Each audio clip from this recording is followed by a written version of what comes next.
What happens when a single impulsive moment shatters a carefully built legacy? And more importantly, who decides whether that legacy can ever be restored?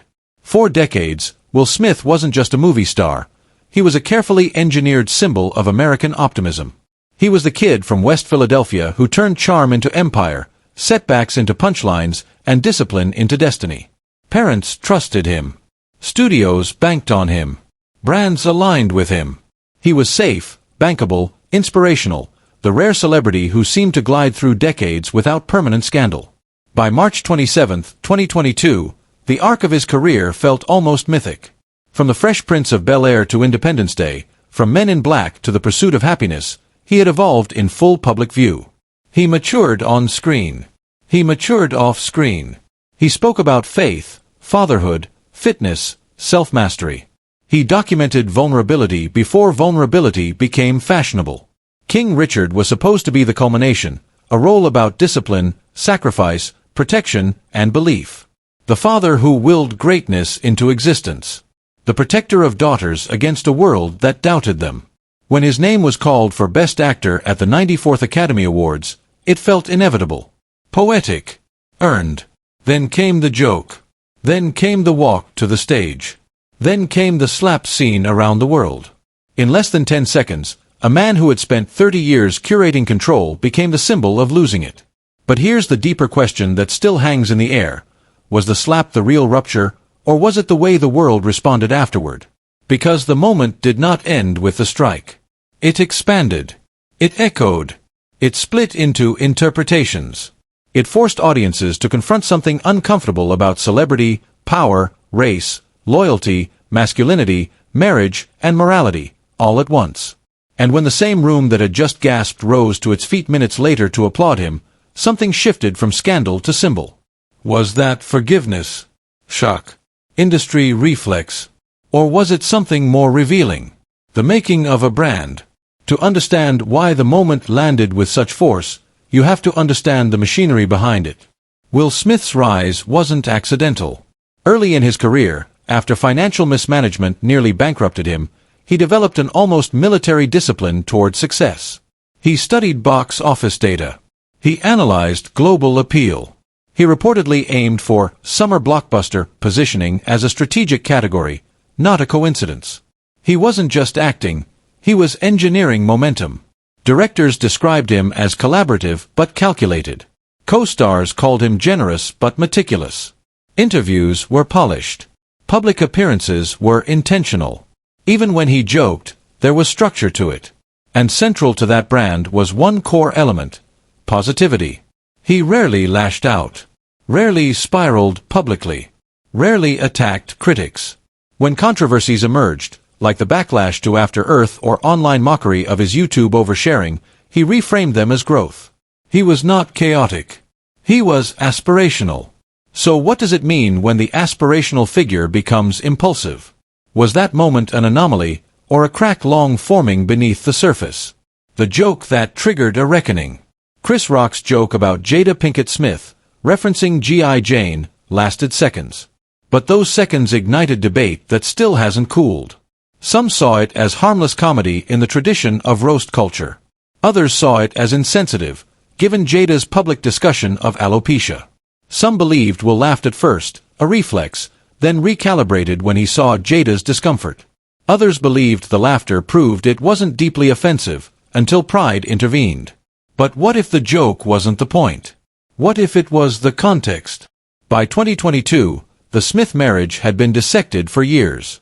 The entanglement interview. The red table talk confessions. The memes. The commentary about masculinity and humiliation. Public sympathy had shifted. The once untouchable couple had become internet discourse.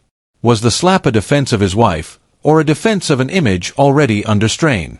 And if you build your identity on strength, protection, and composure, what happens when you feel that identity slipping in front of millions?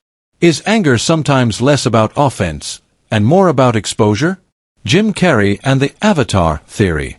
3 days later, Jim Carrey broke a silence many in Hollywood maintained. On national television, he didn't hedge. He didn't soften his tone. He criticized not just the slap, but the standing ovation. He called it spineless. Carrey's words stung because they targeted the system, not just the individual. In his view, Hollywood wasn't responding morally. It was responding economically. If Will Smith had been a struggling actor, Carrey implied, the outcome would have looked different. Would security have escorted him out immediately? Would the applause have materialized? Carrey also said he would have sued for $200 million if he were Chris Rock. Not out of vengeance, but because the moment would live forever. In a digital era, nothing fades. But his most provocative idea wasn't legal. It was existential. Carrey has long spoken about celebrity as performance, about the self as a construct. He once described realizing that Jim Carrey was an avatar he inhabited. From that lens, he viewed Smith's reaction as something deeper than rage. What if Will wasn't defending Jada? What if he was defending the avatar, the image of the loyal, protective husband that had defined him for decades? When someone threatens your persona, does it feel like a joke, or like annihilation? And if you've spent 30 years performing composure, what happens when composure cracks on live television? Eddie Murphy, humor with teeth. If Carrey delivered the philosophical critique, Eddie Murphy delivered the cultural one. Murphy has always maintained a complicated relationship with Hollywood institutions. In 2007, after losing the Oscar for Dreamgirls, he left the ceremony early. Headlines painted him as bitter. Years later, he clarified, he simply refused to play the gracious loser role for cameras. He opted out of performance. So when he accepted the Cecil B. DeMille Award at the Golden Globes in 2023, his closing advice felt layered. Pay your taxes, mind your business, and keep Will Smith's wife's name out your mouth. Laughter erupted. But beneath it was a line drawn in sand. Murphy understood spectacle. He built his career on pushing boundaries. But he also understood consequence. His joke wasn't cruelty, it was commentary. Stop pretending. Stop mythologizing. Accept that actions ripple. Because Hollywood may forgive, but it catalogs. And Murphy, who had publicly criticized the Academy's treatment of black artists years earlier, knew what it meant to challenge the machine and feel its resistance. Was his joke solidarity? Warning. Both. The industry's tightrope. The Academy's official response came later, a 10-year ban from attending events. Symbolic. Severe. Yet incomplete. Smith could still be nominated. Still work. Still win. He resigned from the Academy before the formal decision, calling his behavior unacceptable and inexcusable. But was resignation accountability, or strategy? Behind closed doors, studios recalculated. Apple had invested $120 million in Emancipation, positioning it as an awards contender. After the slap, release plans shifted. Marketing softened. Campaigning cooled. The film arrived quietly, despite its powerful subject matter and physically demanding performance. Did audiences avoid it because of controversy or fatigue? Executives reportedly adopted a wait-and-see posture. Not exile. Not embrace. Suspension. In Hollywood, uncertainty can be more chilling than punishment. And here's a question rarely asked. Is a reputation more fragile than a contract? Because contracts can be renegotiated. Reputation lives in whispers. The marriage revelation. Then, another shift. In late 2023, Jada Pinkett Smith revealed that she and Will had been separated since 2016. For 7 years, they had presented as united publicly. This revelation reframed everything. The red table talk. The entanglement. The Oscars defense. If they were separated, what exactly was being defended that night? Was it love? Pride? History? Performance? Public trust is elastic, but not infinite. When audiences feel they've been watching a narrative rather than reality, skepticism grows. And in an era obsessed with authenticity, contradiction becomes combustible. Was the slap the result of personal strain no one fully saw? Or was it the collision of private complexity with public expectation? Masculinity, protection, and pressure. The conversation expanded beyond Hollywood. Some framed Smith's action as toxic masculinity. Others framed it as chivalry. Was it violence or defense? Was it ego or loyalty? The debate revealed cultural fractures. In some communities, protecting one's spouse at any cost is valorized. In others, restraint defines strength. Smith himself, during his acceptance speech, spoke about being called to protect the women in his life. But protection without permission, is it empowerment or possession? And when masculinity feels questioned publicly, does it respond with calm or force? The comeback equation. By 2024, Bad Boys, Ride or Die became the test case. The franchise carried nostalgia, familiarity, laughter, explosions. It performed solidly, not record-breaking, but respectable. Audiences showed up. Was this forgiveness or compartmentalization? There's a difference between loving a character and endorsing a man. The public has historically allowed male stars to recover from scandal. Time dulls outrage. Box office reshapes memory. But the cultural environment has changed. Social media archives everything. Accountability narratives persist. Can a brand built on positivity survive a moment of violence? Or does it evolve into something more complicated, more human, less pristine? The legacy question. Ultimately, the Will Smith saga is not just about one night. It's about myth versus reality. It's about whether we expect celebrities to embody perfection, and what happens when they fail. It's about whether public apologies repair trust, or simply manage damage. It's about an industry that balances morality with profitability.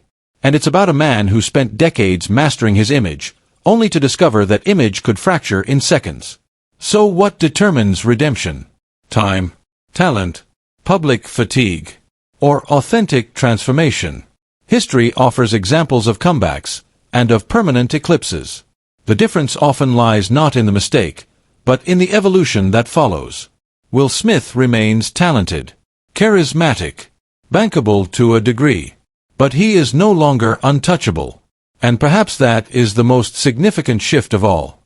Because once the avatar cracks, the audience sees the human. And once the human is visible, the narrative changes. The question now isn't whether the slap happened. It's whether the man who walked on stage that night is the same man who will define the rest of his story. Can legacy survive imperfection? Or does imperfection, handled honestly, become the foundation of a deeper one? The world is still watching. Not for another slap, but for what comes next. But studios did not rush to announce major new projects. The industry appeared cautious, willing to let him work, unwilling to bet everything. Is that forgiveness or probation? A sequel with built-in loyalty is safer than an original drama dependent on star appeal. The deeper question remains unanswered. Can Will Smith still open a film on his name alone? Chris Rock speaks. Nearly a year after the Oscars, Chris Rock addressed the incident in his Netflix special Selective Outrage. He didn't present himself as a victim. In fact, he mocked the culture of victimhood. But he was clear, it hurt. Anyone who says words hurt has never been punched in the face, he joked, drawing a line between offense and violence. Rock suggested that Smith's anger may have been misdirected, rooted in deeper personal frustrations rather than a single joke. He also revealed disappointment. He had admired Smith for decades.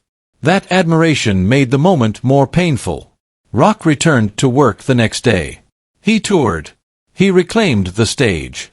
In many ways, Selective Outrage was less about revenge and more about reclaiming control. And that raises another question. Who ultimately recovered faster, the man who was slapped, or the man who delivered the slap? A new legal storm. As if the reputational damage weren't enough, a lawsuit filed in early 2026 added fresh uncertainty. A musician who toured with Smith alleged retaliation and misconduct connected to an incident during a tour stop. The complaint described an alleged hotel room intrusion and subsequent termination after the musician reported concerns. Smith's legal team has categorically denied the allegations, calling them false and reckless, and stating that they intend to defend vigorously in court. As of now, the matter remains unresolved. But in public life, perception often moves faster than legal outcomes.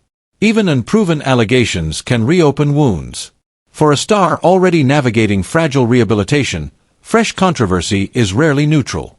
What Jim and Eddie really exposed. Carrey and Murphy weren't just criticizing Will Smith. They were highlighting Hollywood's selective accountability. When a star generates billions in revenue, the system tends to protect that asset. When profitability declines, protection fades. Would an unknown actor have survived the same incident? History suggests otherwise. Janet Hubert's experience on the Fresh Prince of Bel-Air is often cited as an example of how narrative control can define careers. Those with leverage shape perception. Those without it endure consequences. Carrey called Hollywood spineless. Murphy implied that authenticity matters more than image. Both were, in their own ways, questioning the machinery of fame itself. Where does this leave Will Smith?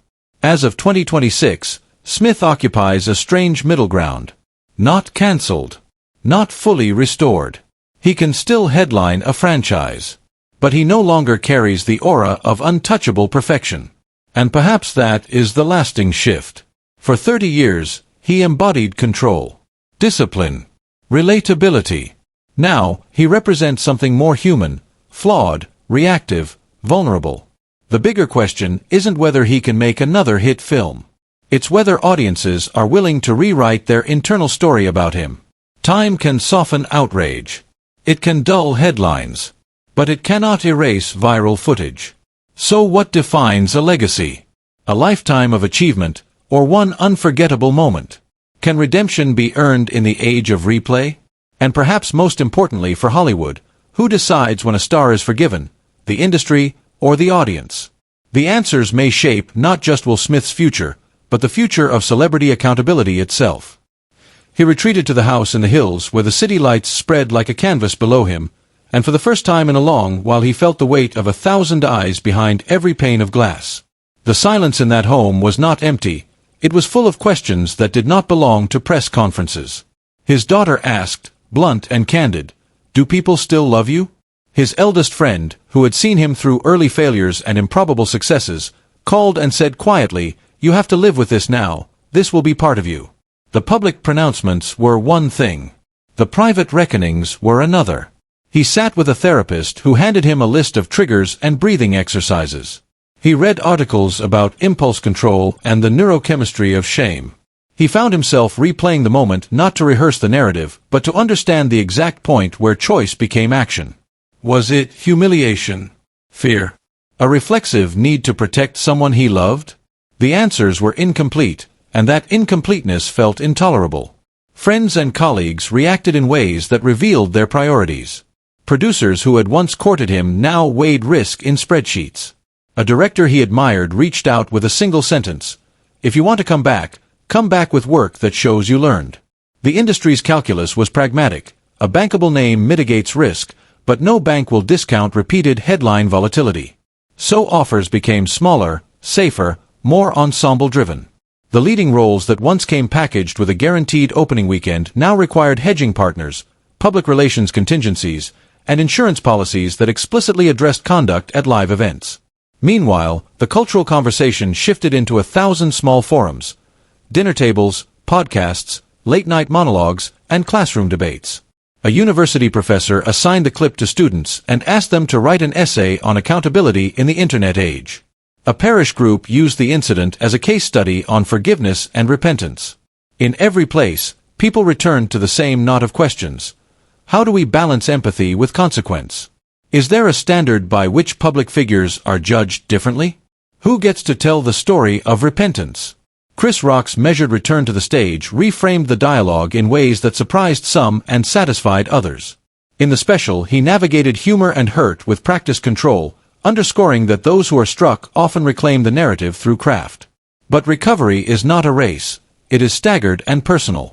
The man who had slapped was learning that rehabilitation could not be purchased with grand gestures alone. It required sustained, often unseen, labor. Then came the lawsuit, an unwelcome appendage to an already complicated story. Legal filings introduced fresh lines of inquiry. Accusations can exist in a public orbit separate from evidence, and the sheer presence of claims invited renewed attention. For those mapping reputational risk, allegations are often treated as variables to be managed. For the accused, they are burdens to be carried until resolved. That liminal space, between claim and adjudication, can feel permanent. He began to volunteer for small community programs, Not with cameras present, but at the invitation of organizers who wanted honest, unscripted conversations. In a church basement where fluorescent lights hummed and folding chairs squeaked, he listened to people tell stories of hurt, of survival, of recovery. He did not lecture. He asked questions and often sat in silence. Those nights changed him in ways publicists could not quantify. They taught him how to receive testimony without turning it into a performance. On sets, dynamics shifted. Crew members who had once joked about the perks of celebrity now asserted boundaries with greater confidence. Contracts gained clauses about conduct and dispute resolution. Production meetings included frank conversations about how to handle off-camera tensions. For many working in film and television, the incident crystallized a long-simmering frustration. Famous people could often act with impunity. The slap forced a conversation about power and powerlessness that extended beyond any single personality. He sought roles that reflected the work he was doing on himself. Instead of characters who allowed him to bask in charisma, he chose parts that demanded vulnerability. In one small film, he played a community leader trying to atone for past mistakes. In another, he was a father who had to rebuild trust with his children after years of absence. Critics noted the shift. These were performances that suggested not denial but excavation. Was he seeking redemption on screen, or was he finally ready to tell stories that matched the internal work he was doing? Public reaction was a mosaic. Some fans wrote long emails about how films had carried them through hard nights and how they could not imagine abandoning that archive because of one moment. Others said forgiveness had to be earned, not privately managed. Social media hosted both sincere apologies and scathing takedowns. Pundits debated whether the industry would accept him back, and if so, on what terms. Would audiences buy tickets to see him again, or would they wait for the safety of ensemble casts and familiar franchises? Months became years, and the viral moment remained a reference point, but no longer the only story. He discovered a new pace: smaller premieres, community screenings, conversations in intimate venues. The measure of progress was no longer box office alone, but the quality of small interactions, the handshakes that lasted a moment longer, the dignified nods from people who had been skeptical, the private letters from those who forgave, and the even quieter ones from those who withheld it. The world would continue to watch. Not for another slap, but for the incremental choices that, over time, would determine whether the man who had once seemed untouchable could become, in the quiet, someone whose legacy included both brilliance and an acknowledged human fallibility.